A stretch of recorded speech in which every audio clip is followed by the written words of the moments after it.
Hello everyone, my name is Michelle Petrie. I run the business banking group for BMO Harris here in Rockford. On behalf of my colleagues at BMO Harris, we're pleased to be the presenting sponsor for the Educational Outlook lunch today. This is the final lunch in a series that we sponsor, and I think it's ending on a great note. And we'll hear from two of our important educational leaders. Education remains a prominent topic in our community, and many of us recognize its importance and the critical need to continue the positive momentum we've made so far. As is the case with many of you in the room, BMO Harris has been directly engaged with supporting the advancement of public education in the Rockford community through our support of Alignment Rockford and the United Way's I Read program. At BMO Harris Bank, being a committed corporate citizen is an important part of who we are and how we approach our business, and that means supporting key community partners like the Chamber of Commerce and education providers. I'm pleased to offer the biographies of our two speakers today. After they conclude, we'll have some time to answer questions from the audience. At your tables are question cards for you to complete, and then the Chamber staff will bring that forward.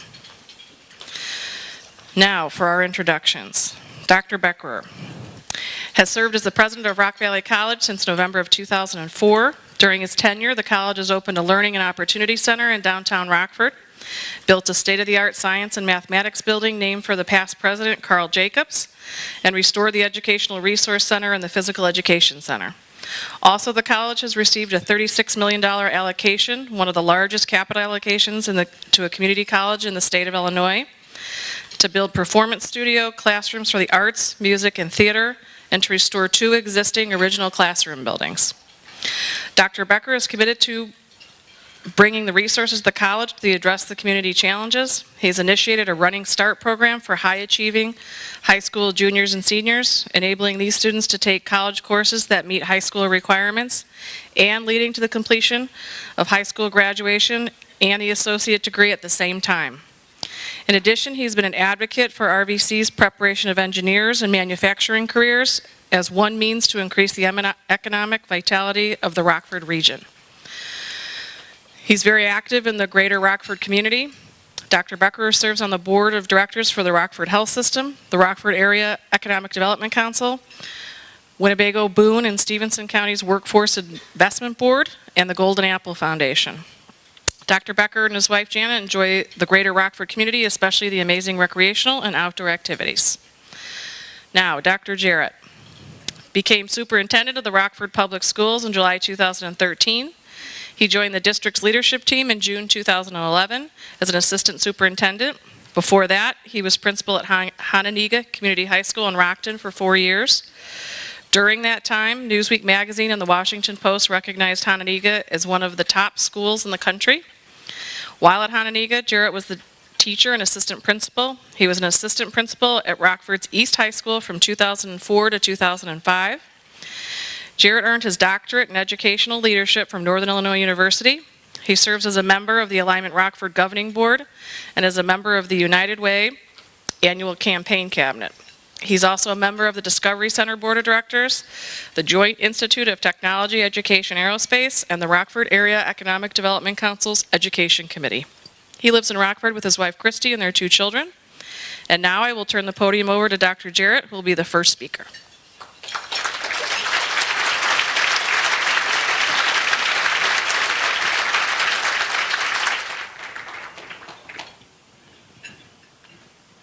I really appreciate the opportunity to be here today, and thank you for the Chamber for putting this together. Ehren, this is such an awesome opportunity to talk about something that's so critical to the success of our region. I also want to recognize and share my appreciation with our Board of Education who's here today. I wouldn't have this opportunity without the board, and so encouraged with the work that we're starting to do together. I also like to recognize my Superintendent Student Advisory Committee who are here. So we have some students and also our leadership team. It's important to do this together and collaboratively. To start off today, I would like to share a brief video clip that I think captures some of the momentum I hope we're building in the first 24 to 30 months that we've been together as a leadership team here, and wanted to share some of that with you before we open with my remarks. Every day, teachers in this district are working hard, educating students from all over the world. And we know that when we work collaboratively with the district, that we can move both the students and the district forward. I've just seen, in the community, just a total shift in perspective on the public schools in the last 2 years. And that's a good thing. And I think it's showing up in the infrastructure planning, and I think that it's just going to ripple. That we're all taking pride in something, we're all taking ownership of something together as a community, and that's what's going to help our students succeed. We see a real opportunity here, and maybe the opportunity that Rockford's students and teachers and parents in the community have deserved for so long. We all feel now that we've got skin in the game. We're all part of this, and we're working as partners. So I really do believe we have this momentum going because we understand that our future is in developing the skills of our youth.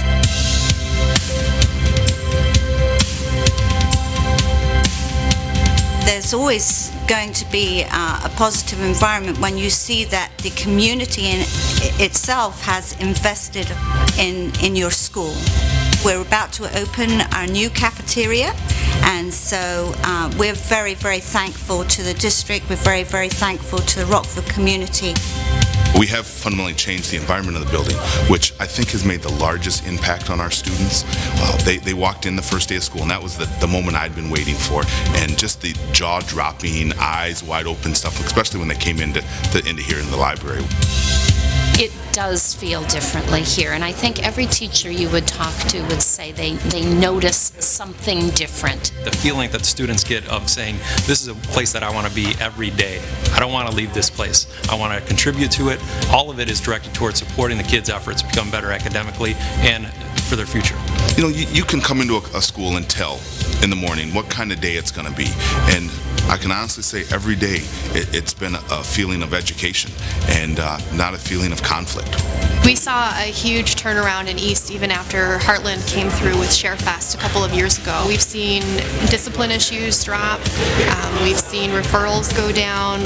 We don't have just random vandalism at Jefferson anymore. And I truly believe that the kids feel that we respect them. The adults here care about their education. They're not focused on heating. They're not focused on tiles coming up off the floors. That is just, it's part of our DNA that we have excellent schools, excellent people, and our students can learn. We are fundamentally redesigning education, not just at the high school and the middle school level, but across the board. Technology is the wave of the future, and educators know that we need to have our students working with technology on a daily basis. Technology makes teachers and teaching more powerful because it engages students in ways that we haven't been able to engage them before. We get really excited when we can walk into a school like Lathrop and see students in activity centers, and they're getting customized learning and having customized experiences. We're able to bring in all these different resources that we couldn't do with just a textbook. I think here at Lathrop with the iPads, the kids are more engaged. They have the tools that they need to take their learning to the next level, and it does make a difference to have this type of technology. What we're talking about is a curricular shift. A lot of times these programs are restricted down to high schools and middle schools, but really the power comes when you can introduce a child to it at a very young age and get them excited and used to using the technology at a young age. Now it's carrying them through middle and through high school. We are really going to ramp up and make that great leap forward as to what 21st century learning really is. We've done some really good initiatives in Rockford. We do AP really well, but about 85% of our kids are in that big middle, and we need to do that very well. We need to change the face of education in Rockford for 100% of our students. We're constantly talking about making the curriculum engaging and making sure that students buy into what we're trying to teach them, and I think academies are really going to provide a way to do that. It has the most promise to affect all students, giving them choice over their academy, the pathway that they follow, so that we individualize their program around their individual goals. When a community member comes in and says, well, you need to know this, and this is why you need to know this, you can just see them just light up, and they're just taking in the information. We've had wonderful conversations with our business community. All you had to do is go to the Career Expo to see the level of commitment that Rockford's business community is putting forward to participate with our schools. We were so excited at the expo. The kids were excited. They came back excited. The level of interest, the real engagement with that process when they saw what it was, and it wasn't just an abstraction, and they were there going booth to booth. It was fascinating.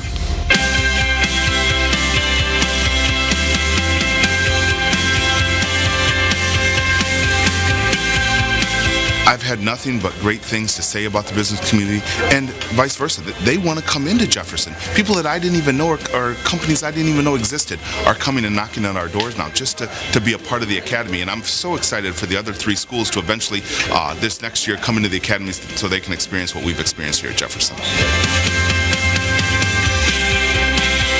I'm very optimistic for the future here in Rockford 205. I've traveled across the country, seen many school districts, and I have to say that I've never seen anything like this as far as an opportunity for us to really put Rockford on the map and redefine what Rockford is at an educational level.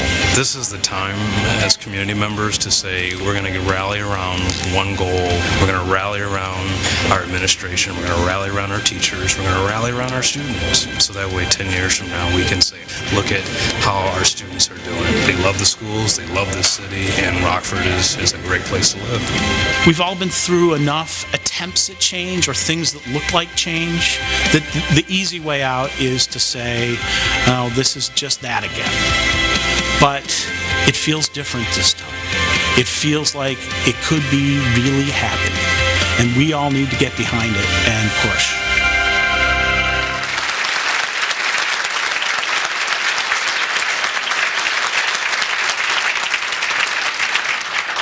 I should probably just stop there. I really want to take a moment before I get started and single out Dawn Graniff and Paul Goddard, the leaders of our Rockford Education Association.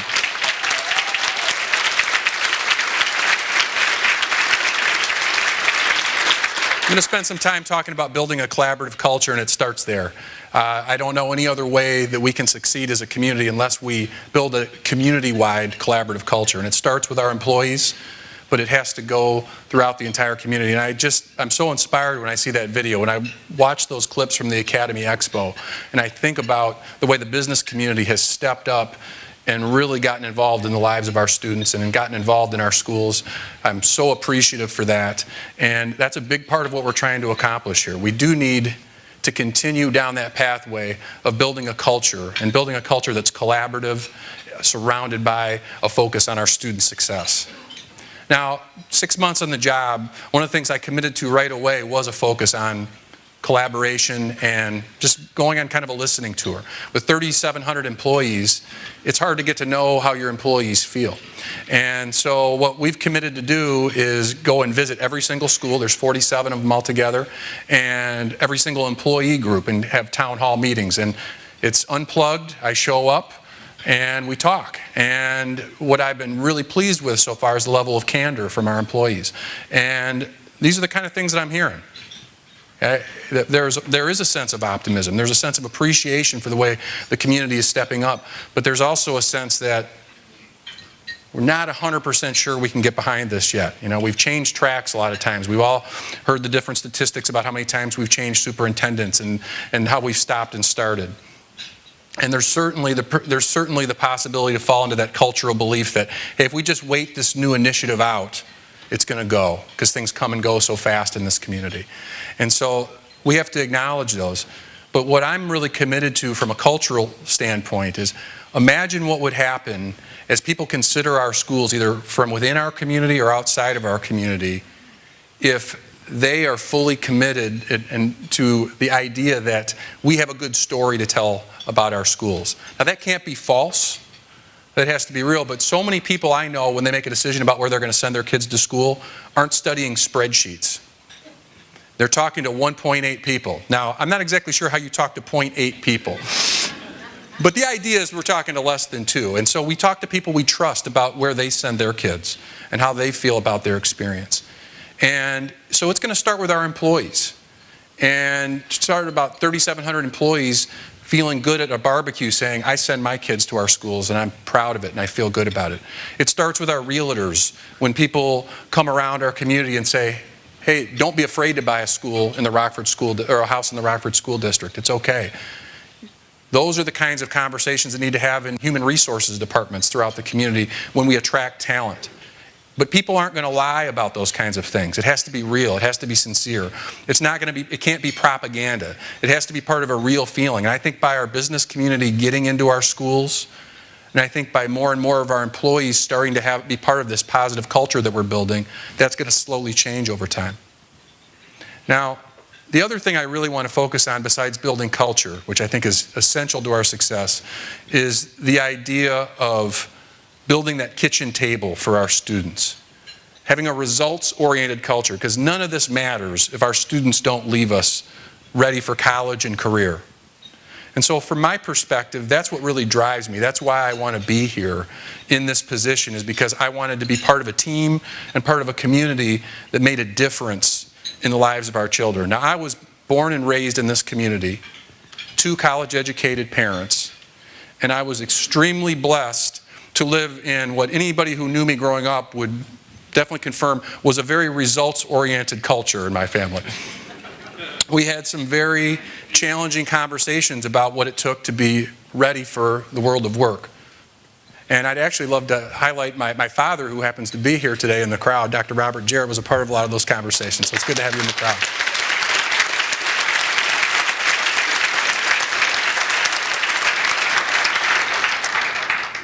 And in having those conversations, what I think back on is how many of our children in our community right now aren't having those conversations at their kitchen table. So we can lament that, we can be sad about that, or we can come together as a community and create a kitchen table for all of our students. And that is the challenge that we have before us today as a community. That's how we can really change and get better results, is if we provide that kitchen table for our students. It's not just our employees, but it has to be everybody that's a part of that. And it's even more important now than ever, because 60% of jobs require post-secondary education right now, and of the 47 million new jobs that are projected to be created, 70% of those jobs are going to need post-secondary education. So the days of high school dropouts or high school graduates having the keys to success in our community, those days are over. We have to do more. And when you look at our community from the perspective of a site selector, how attractive are we as a community and as a region if only 20% of our residents have a bachelor's degree, and yet the demand is for 25%? Okay, we have a gap there that we need to close, and we need to be part of closing that. And when you look at our student performance, we have to be honest that we're not doing enough yet. 40% of our students receive an outstanding education. They are college and career ready. We have another 30% of our students that are graduating but have some gaps. And Dr. Becherer is going to do a great job of really articulating what a challenge that presents at the post-secondary level when students come and they're not ready academically and they haven't had the type of experiences that they need. And then there's another group of students that is not graduating. But I got to tell you, with all those challenges being legitimate challenges, my colleague Matt Vosberg had a great statement yesterday when we were talking about this. He said, you know what, our students are underrated. And I think that is really true. I think sometimes we focus too much on some of the negative things, and I just want to share a couple things that inspire me on a regular basis when I think about our students. And one of those is when we give our students the most rigorous opportunities academically and prepare them, the average ACT score for students that take 3 or more advanced placement courses is a 27. That puts our students in the 90th percentile. So our schools are working very well for some students. And I also want to talk on a little more personal level about, we talk a lot about the impact of poverty in our schools and how debilitating that can be for students. But I can tell you what, it's no being in a situation where there's poverty doesn't mean students can't have character. I'll tell you what, I had an amazing experience this week. I went to King Elementary School, 99% poverty. Not sure who the one child is in the school who's not in poverty, because it's a very challenging environment. And Mrs. Barch, one of our elementary school teachers, invited me about a month ago to be part of a challenge she and Dr. Willis set up, where They were part of the Salvation Army can drive, and I would have to match can for can what they came up with. I thought, that's not going to be that bad. How much can some fourth graders do with a can drive? Well, first it was 100 cans, then it was 273 cans, then it was 384 cans. Okay, we're talking about children that may not have food in their own pantry, caring about other people having enough to eat. So when people talk about what our kids can and can't do, I'm always going to think of Mrs. Barch's class. It's a special group of kids, and I had to fill my trunk load up to match their effort, and it was an awesome experience to share with those students. And those are nice, feel-good things, but what I really want to focus today on is when we talk about getting results, we need to be part of what Jim Collins in Great by Choice calls the 20-mile march. Now, Collins refers to two explorers who wanted to be the first people to get to the South Pole, Amundsen and Scott. And Amundsen marched 20 miles a day. Incredible discipline. If it was a really great day, they went 20 miles. If it was a really awful day, they toughed it out and went 20 miles. Every day they moved towards their goal, 20 miles. Scott, on the other hand, if it was a great day, they'd go 30, 35, 40 miles. Then their dogs would be sore, they'd be tired. They'd have days where they didn't even get out of base camp. And over time, the consequences were pretty severe. Amundsen got to the South Pole, and Scott and his team died. Okay, and that sounds really extreme. But aren't we talking about some pretty extreme stuff for our children? As we talk about the results our children need, what kind of life do our children have if we don't make a 20-mile march towards progress academically and in terms of college and career readiness for every student in our district? So as superintendent, I've been working with the board. We are just finishing up. I'm on my 8th draft, and we've got our goals in place. And we've focused on 4 clear targets for student achievement. And it was really important that we engage in this conversation. We want a target for literacy, numeracy, college and career readiness, and educational attainment. And I really believe we have to be open about what we're trying, because I don't want this to just be the goals for the superintendent. I want this to be the goals for our division heads, our department heads, our schools, teams of teachers, down to the individual classroom. I want us all focusing on these same objectives. And so we started with the idea of, hey, what do we need a graduate to be able to do? And we work backwards. And as we're working backwards, we're thinking about targets like a 20 on the ACT in math and reading for all students. Now, we know many of our students will blow this out of the water. But the reason we pick a 20 is because I want our students to be able to go to Dr. Becker's university or college and not have to take remedial coursework. And he's going to talk about the impact that comes in that situation. I want them to be able to get into a local institution like NIU or Rockford University and have a chance to get in. And I think that puts them in the conversation once we get to those levels.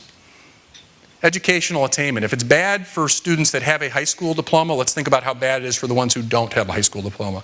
So educational attainment has to be part of that. So we have to be on track with the credits that we need to earn.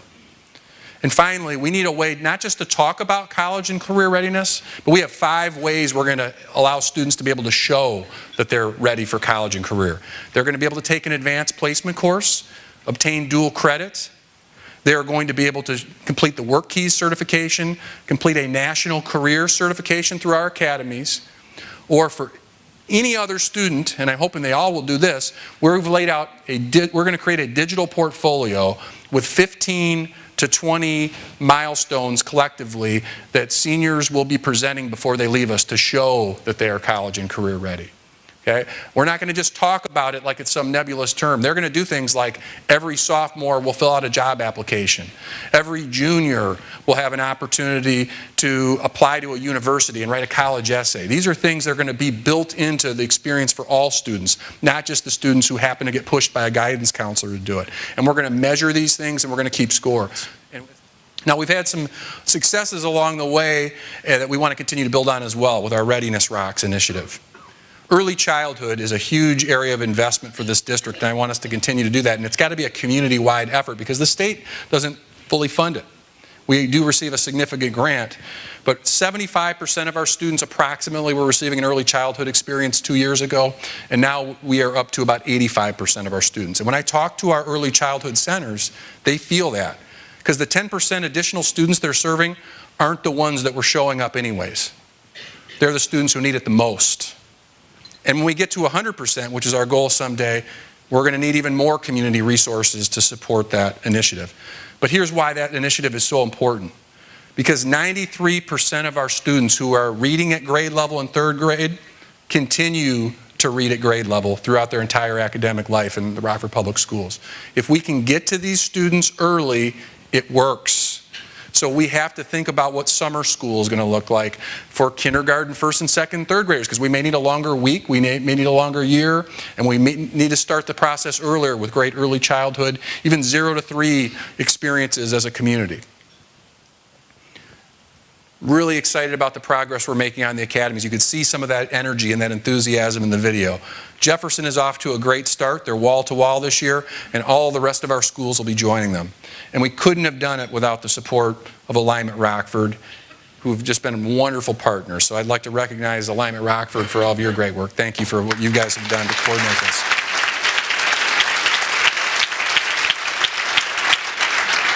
So there's been a lot of talk about these academies, and we have some preliminary data that's starting to work. Just with the freshmen only at Jefferson last year, when you talk about those targets we're looking at with literacy and numeracy, we're seeing a decrease in failure rates in algebra and English right out of the gate. That means they're not taking less kids are taking remedial coursework in high school already. The connection of a group of teachers working with a group of students in a smaller learning community is already starting to work.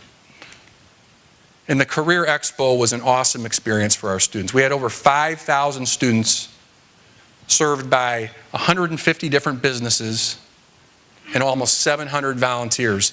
And our internal staff did a great job, Alignment did a great job, and the Chamber of Commerce stepped up in a huge way to allow us to pair up with their annual event, which I hope becomes an annual tradition in our community. And according to preliminary indications, we have about 99% of businesses that have committed to return for next year. So we appreciate that so much. Thank you.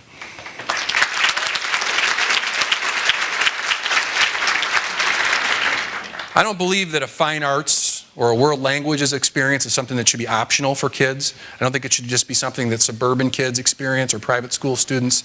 So our community has stepped up in a big way with a 7-period academic day, and we've had a 133% increase at the middle school level in band and orchestra participation.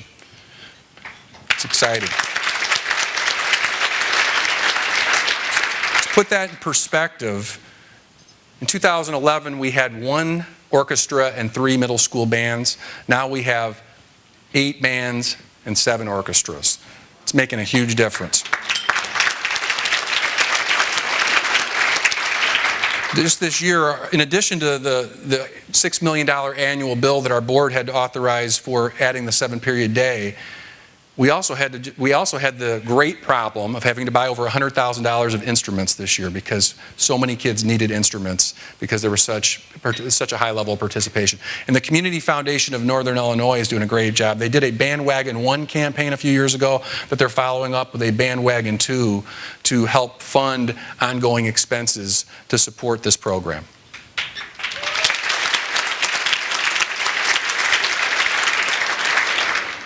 Can't say enough about the momentum we're starting to get from a facilities perspective. $139 million referendum passed with 65% of the vote, $32 million already invested in our schools right now, and a projected $250 million over the next 10 years that we'll be investing in our schools.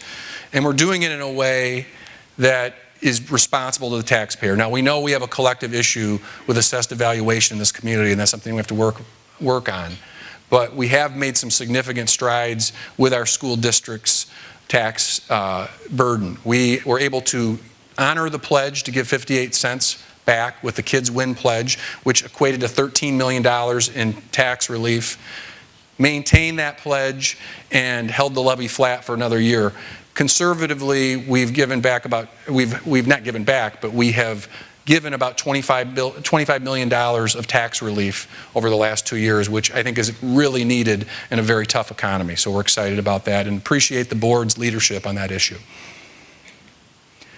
The investment is going to our high schools. We have about $70 million of investment that's going to our high schools in the form of different types of facilities, interior finishes, all with the idea of these academies really accentuating the process.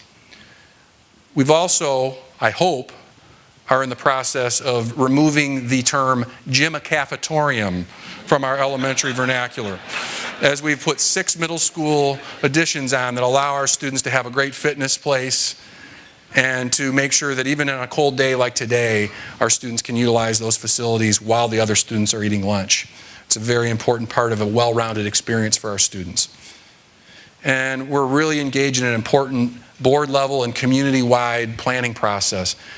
Our 10-year plan, thinking about where we want our school, our footprint to look like in 2023, really doing some additional analysis on what our schools look like, but also dreaming and thinking about what educational trends are going to demand. We want to build the schools of the future, not the schools we should have built 10 years ago. And that's what we're committed to, and we need all of you to be part of that process in focus groups as we talk about what our footprint needs to look like and the flexible learning environments we need to continue to invest in. The final Readiness Rock is one that I always find inspiring. It's the idea of location-based scholarships. We want our students to dream big dreams. If we get more and more students ready, we don't want costs to get in the way for college. And we're making some really significant progress in that area.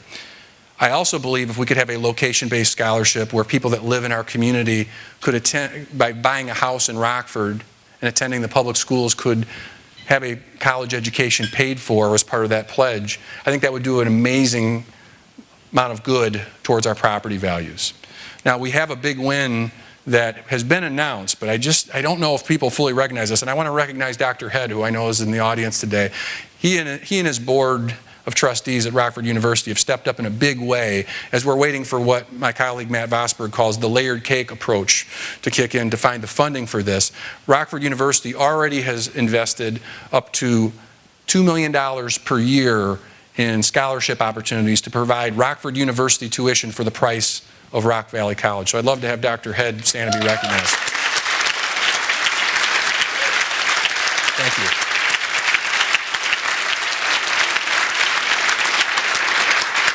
It's that kind of collaboration and innovative thinking that is going to make something that seems so unattainable, attainable. And I think that's how we're going to get to where we need to go as a community.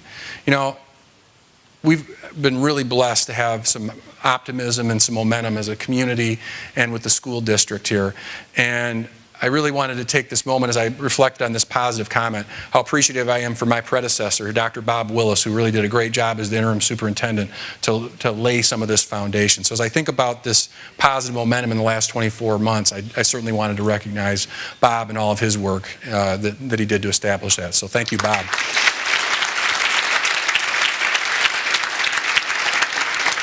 So I'm back to the 20-mile march. And then I look at that picture. I don't know if that's the South Pole or if they're trying to decide who gets to sit in the tent. I don't know how they're all going to fit in there. But seriously, if we're going to talk about building a collaborative culture, and we're going to talk about a culture of results for all of our students, not just some of our students, not just the ones who have those talks at their kitchen table, we have to build this together. And so I really want all of you to think about how we can together march towards that vision of excellence.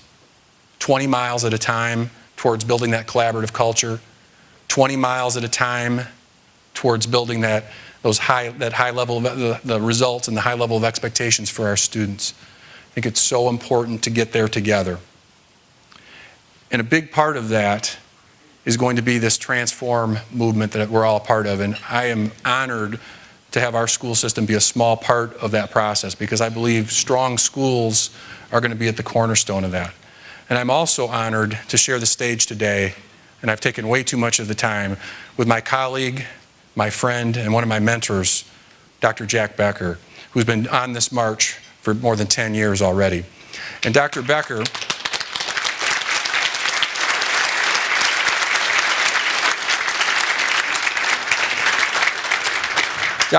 through programs like Advance Now, Running Start, and all kinds of different initiatives, has been leading the way in the fight to make sure college and career readiness is accessible and easy for all of our students.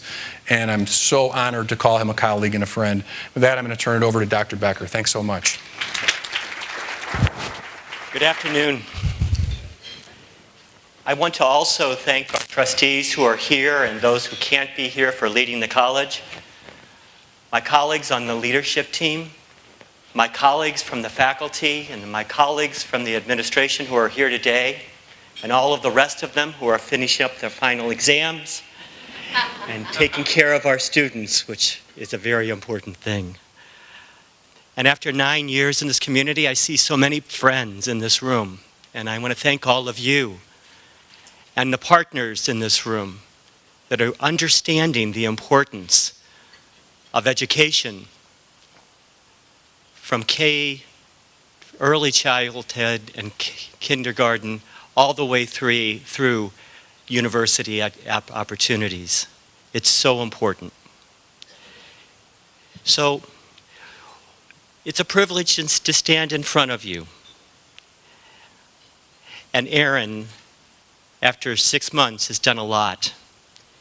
He is a partner in this transformation that we have committed to our region to increase educational aspiration, to increase student success, to prepare students for work, and through these outcomes, dramatically improve the quality of life in our region. The theme for my comments is connectivity. Connectivity implies collaboration, partnerships to do more than one could ever do by themselves, and finding beneficial solutions instead of being satisfied to work in isolation. I would like to briefly expand on what Ehren has already shared. College readiness. It's a key issue for our high school students who plan to seamlessly move from high school to college. As good partners to address this challenge, RVC is doing many things. Our faculty are meeting with the District 205 faculty to have meaningful discussions about the expectations of college-level work in composition, literature, and mathematics, so that the curriculum at the high school can be built accordingly. And secondly, Ehren talked about this. It is so important for students in high school to take the most challenging course possible in every subject that they take. Never to be satisfied by taking a course because it's easy. Because these demanding high school classes are the best preparation possible for success in college. We are very excited that starting in the fall of next year, Rock Valley College is working with Jefferson High School to offer a developmental math class, our math class, for their students. Think about that. It's a very hard thing to come to any of our colleges in this area and be told by the counselor that you need years of remediation, that you're not ready to take a college math class, that no, you can't take that college writing class. We need to put you in a remedial class. Students who don't have a lot of confidence don't need to hear that. So we're going to try to go take our classes, move them down into the high school so students can learn then and feel good about coming to our place now. Another collaboration that we're talking about is in career programming, and this is with the entire region. As needs expand for more skilled and educated workforce, we have developed pathways to meet these demands. To this end, we've modified our career programs to prepare students for the jobs of tomorrow. Our Advanced Now career education program for high school students, juniors and seniors, will increase by 35% next year. And if we're successful there, we could double that number in the future. This is very important because not every student is thinking about going to a university and getting a bachelor's degree. And for our community, it's very important because we need to prepare the citizens from high school to college to be ready to work, and they'll stay in our community. Our Advanced Now program is going to start with 8 career programs: web design, accounting, manufacturing, aviation, health occupations. Those are 5 of the 8. We're very excited to be working with our high schools to do that.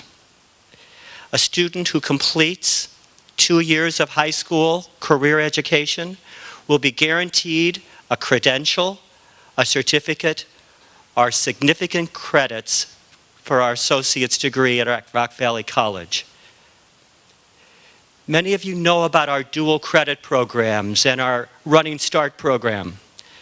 These programs continue to grow and provide extraordinary opportunities to high school students. We are currently serving more than 700 students in these programs. What are we doing? High school students are completing college courses. Can you imagine the likelihood for them to continue when they do this? And also, we're saving families significant tuition dollars because we're shortening the length for these students to complete their college baccalaureate degrees. So how is Rock Valley College connected to all of you in this room? I expect that the connections are stronger than you think. And if you'll indulge me for a moment, I believe there's an important point to be made. Would you please raise your hand if you have taken a class of any kind at RVC, credit or non-credit, could be as a graduate of our school, it could be continuing education. Keep the hands up, please. Little exercise after dinner. Okay, very good. Now keep those hands go up. Come on, this is easy. Okay, how many of you supported a child, a family member, a colleague, or an employee to take a course at Rock Valley College? Okay, keep them up. I could go farther. How many of you been to Starlight, our studio theater? How about lectures at our college with our faculty, our concerts? I think you're getting tired. I don't think there was a hand that wasn't raised. And that's what the importance of our college. We are here for this community to do things as your community college that if you didn't have, there would be a loss. Our impact is very broad. On a more somber note, we have learned that according to census figures, there are nearly 30,000 people in our metropolitan area, age 25 or over, who don't have a high school diploma or a GED.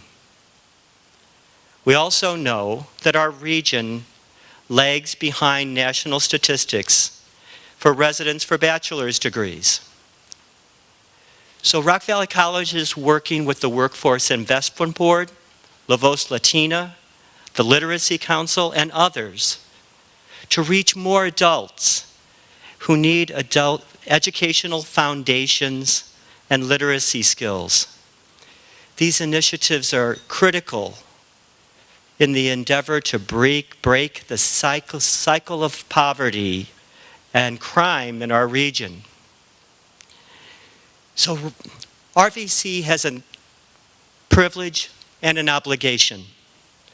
As a college of first choice in our region, once we are chosen, it's our responsibility to guide our students to college completion. Accomplishing this goal not only solves many problems in our region, but we know that by keeping students at the community college, moving them on to our local colleges and universities, they are likely to live, work, and stay in our region. And we need them. We need them badly. Some of you recently joined in the discussion of Rock Valley College recent economic development study.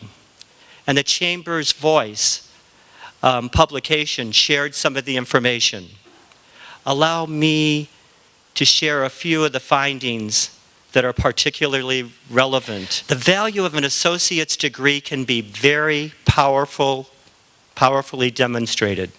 Please read. And also, RVC's value to the overall economy of our region is clear. And so, for those of you who haven't done the math in your heads, in less than 10 years, over 16,000 new and replacement jobs in our region will require an educational level equal to an associate or a degree or higher. So the college's connectivity to businesses is critical. Our collaboration with local manufacturers currently provides students with tuition assistance and part-time jobs while earning their associate's degree in manufacturing engineering technology. But this is only one of the key partnerships in place to keep addressing the demands for need for skills and education. We have offered trade programs. We offer trade programs in welding and electronics. We offer training through our Business and Professional Institute, and our continuing education programs are robust. In Rockford alone, we have 40 companies using those, and if we went to the region and beyond, many, many more would be included. In the notion of manufacturing and machining, almost every one of our programs come with NIMS credentials. In healthcare, our nursing, dental health, dental hygiene, and surgical techs programs place graduates in hospitals, clinics, and nursing homes. When our business community faces a challenge, we want them to come to us and ask if we can help. And we do our best to answer that call. And in turn, in this connection, this partnership, we ask for your support. How can we be better? Will you support Rock Valley College as you are supporting the Rockford Public Schools in improving educational aspiration? Will you pledge that an essential component to transforming Rockford is not only job creation and job training, but higher education? Will you agree that the region needs associate's degrees for career programs, but also needs transfer programs to universities? I cannot imagine a more appropriate time to reflect on the famous words of the late Nelson Mandela. Education is the most powerful weapon which you can use to change the world. Obviously, that's true. So on your table, there is a card that says 10 reasons to attend RVC. Please take one. On the front, you see the image from one of our recent billboards. What is your dream? What's your dream?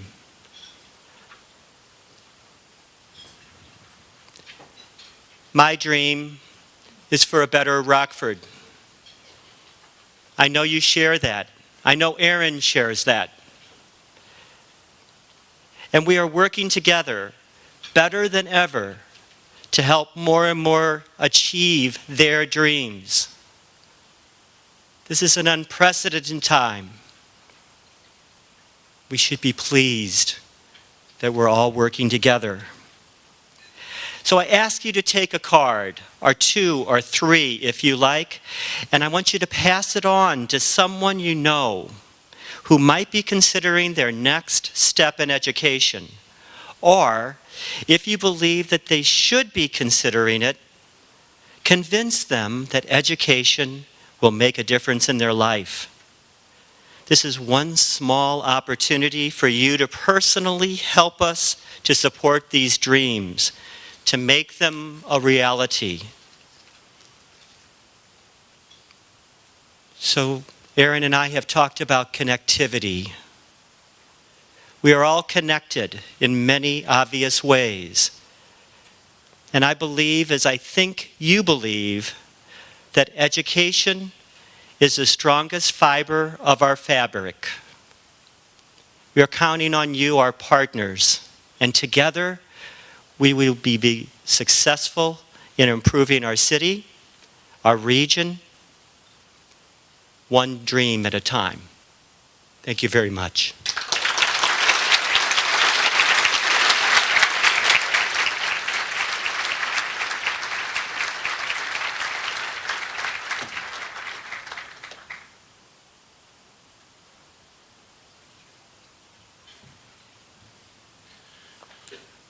We're going to take just a moment for some questions. If there are people with question cards to pass forward, please raise your hand and the staff will bring them forward.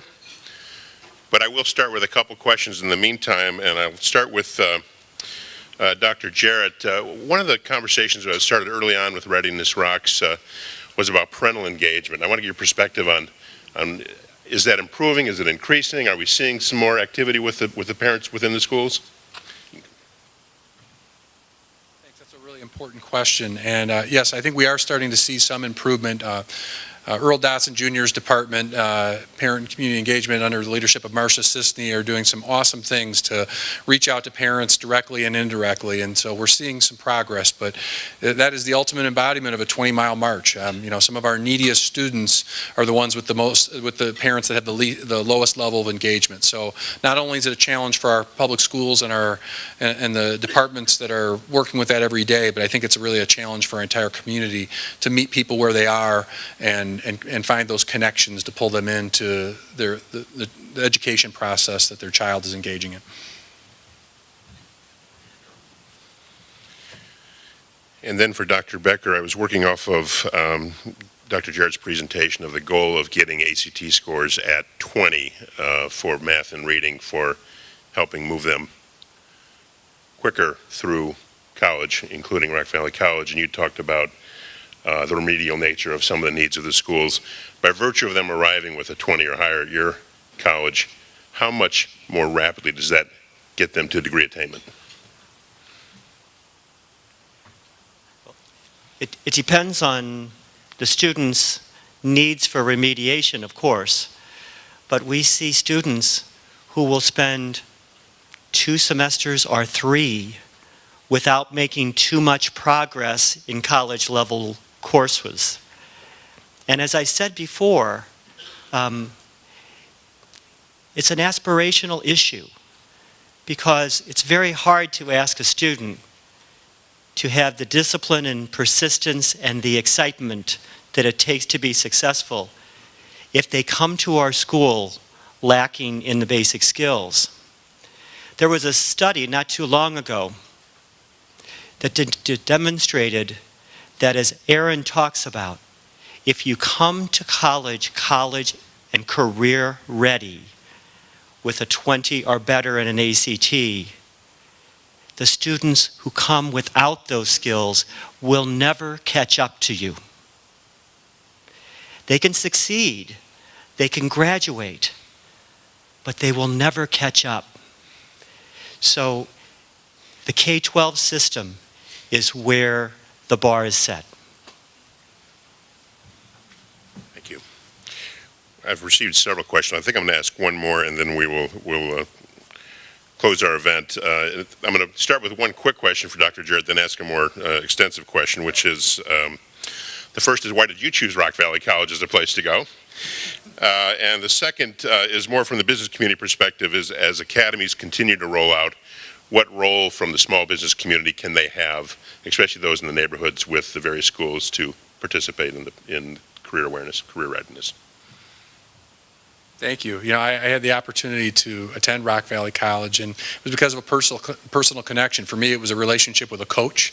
I wanted to be a basketball coach, and I wanted to continue to play basketball, something I was passionate about, and I had that opportunity, and I had an amazing educational experience at Rock Valley College. It's something I really treasure, and glad to be a small part of the, just one alum that's part of a number of great people in our community that have been a part of that process. In terms of how they can get involved in the business, how the business community can get involved with academies, that's something that I hope we're making easier and easier through our alignment process. We have two major ways. One is being involved with the academy support teams in the four major areas that are involved in every school, and we need literally hundreds more volunteers moving forward. So if you have an interest and you're involved in anything from human services, health sciences, engineering, business, manufacturing, any of those areas, and you have interest, we will find a way for you to connect with students.